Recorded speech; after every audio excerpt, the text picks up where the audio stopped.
Assalamualaikum warahmatullahi wabarakatuh. Oke, terus. Nah, untuk bisa ketemu dengan jalur yang benar tadi, kita butuh muhasabah. Kalau bahasa filsafatnya namanya kontemplasi. Hasibu anfusakum. Itu berarti kontemplasilah, berfilsafatlah, refleksilah, itu maunya itu. Oke, jadi menilai diri bukan menilai orang lain. Kita itu sering-sering kesusu menilai orang lain. Tidak, padahal diri kita sendiri perlu dinilai. Jalurnya gimana? Modenya ada mode purifikasi, ada mode instruksi, ada mode revelation. Purifikasi itu pembersihan diri tadi. Isinya apa? Virtus, kebajikan-kebajikan, kebijaksanaan-kebijaksanaan. Jalurnya apa? Filsafat. Filsafat yang bisa mengidentifikasi kebijaksanaan, bisa tahu mana yang harusnya jalan, mana yang harusnya berhenti, mana yang harusnya duduk saja, mana yang harusnya berdiri. Ini namanya kebijaksanaan. Ilmu yang menggarap itu namanya hikmah, filosofi. Jadi hidup itu variabelnya banyak. Yang penting banyak, yang tidak penting banyak. Ada yang seolah-olah keliru tapi benar, ada yang seolah-olah benar tapi keliru. Itu makainya harus pas komposisinya. Dan yang bisa tahu itu filsafat. Harusnya kamu lari kok malah duduk, itu tidak bijaksana, hasilnya mesti jelek. Harusnya kamu duduk kok malah lari-lari, juga hasilnya jelek. Bijaksana itu rumusnya selalu pas. Kapan diem saja, kapan harus menyapa, kapan harus nembak, kapan harus diputus saja, kapan harus nyari yang lain, itu pas. Kalau kamu rumusnya ini keliru, membacanya tidak pas, ya kamu salah-salah.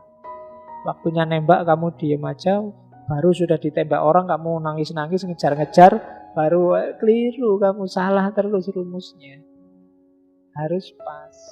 Kapan waktunya belajar, kapan waktunya nongkrong, kapan waktunya keangkringan, kapan waktunya mandi, kapan harus pas. Begitu kamu salah rumus, ya susah. Waktunya belajar kamu malah nonton TV, nanti begitu sudah saatnya buka buku kamu ngantuk. Waktunya harus tidur kok kamu malah bikin makalah, akhirnya tidurnya nggak berkualitas, makalahnya jelek. Nggak pas rumusnya. Jadi apa-apa harus pas. Yang ngerti kayak gini filsafat. Kalau ini tidak mampu, ada jalur kedua, jalur instruction. Pakai spiritual knowledge. Namanya teologi.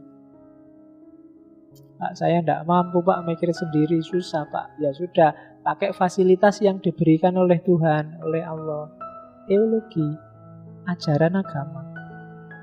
Allah itu kan sayang sama kita, terus kita tidak usah capek-capek mikir deh, ini tak kasih yang instan, tinggal dijalankan.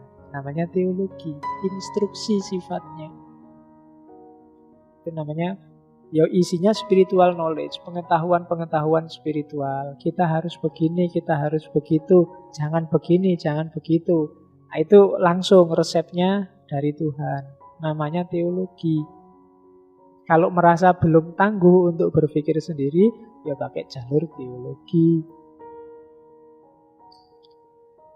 Kalau mampu juga pakai jalur yang ketiga, namanya jalur teurgi. Kalau teologi itu cuma teori-teori, konsep-konsep. Kalau teurgi itu sifatnya pengalaman. Dapat wawasan dari pengalaman, itu teurgi.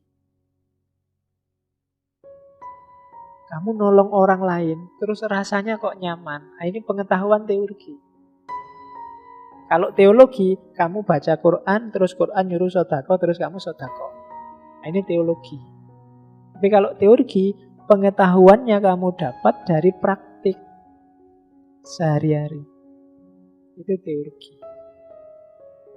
Ya jalurnya revelation. Revelation itu sejajar sama intuition, sejajar sama ilham, sejajar sama wahyu. Pengetahuan namanya ilmu huduri. Pengetahuannya datang langsung dalam hidup kita. Kenapa datang langsung? Wong kita ngalami sendiri. Itu namanya teurgi. Hari ini Jogja kok panas sekali ya? Loh, kok kamu tahu? Lah aku sekarang ada di Jogja. Itu teurgi. Hari ini Jogja panas. Dari mana taunya? Dari TV. Nah itu teologi. Jadi kalau teologi itu ajarannya sifatnya instruksi. Kamu tidak ngalami sendiri tapi terus ikut. Kalau teurgi kamu alami sendiri. Kalau filosofi ini jalur hikmah. Orang yang bisa berpikir mendalam meskipun nggak ngalami, dia bisa melakukan kalkulasi-kalkulasi rasional, situasional. Sehingga keputusannya pas. Nah, itu jalur filosofi. Oke, jadi cara kontemplasi itu. Kalau kalian ingin muhasabah, ingin kontemplasi, dalam rangka melahirkan kesadaran tadi, baca sendiri dirimu, kira-kira kamu levelnya ada di mana. Kalau daya pikirmu luar biasa kuat, pakailah filsafat. Kalau tidak, ya pakai teologi. Kalau pemahaman agak susah, konseptual agak susah, pakai teurgi. Itu tiga jalur. Jadi tidak harus tafakur di kamar, tapi orang teurgi itu ya dari pengalaman sehari-hari dia ngambil pelajaran terus. Tapi yang filsafat itu tanpa harus ngalami dia bisa melakukan refleksi, apalagi yang dia alami. Kalau teologi itu sifatnya instruktif. Dia manut aja. Oh katanya orang pinter itu yang kayak gini baik. Oh katanya ulama ini kayak gitu baik. Al-Quran bilang kayak gini bisa bikin hati tenang. Sudahlah tak jalanin. Nah itu teologi. Nah, hidup kita untuk refleksi, untuk kontemplasi, ambil satu di antara tiga. Syukur bisa dua di antara tiga. Syukur bisa tiga di antara tiga. Kalau bisa tiga-tiganya, kamu bisa luar biasa itu. Bisa jadi filosof beneran. Kalau hari ini kan filosof pura-pura. Pura-pura jadi filosof. Oke, untuk malam hari ini saya cukupkan sekian dulu. Mohon maaf kalau ada yang kurang berkenan, mungkin 1-2 kekurangan apa, mohon dimaklumi. Kalau ada kekhilafan, kealpaan yang teman-teman ngerti benernya seperti apa, ya silahkan disampaikan. Kurang lebihnya mohon maaf. Wallahul muwaffiq, wallahu a'lam bissawab. Wassalamualaikum warahmatullahi wabarakatuh.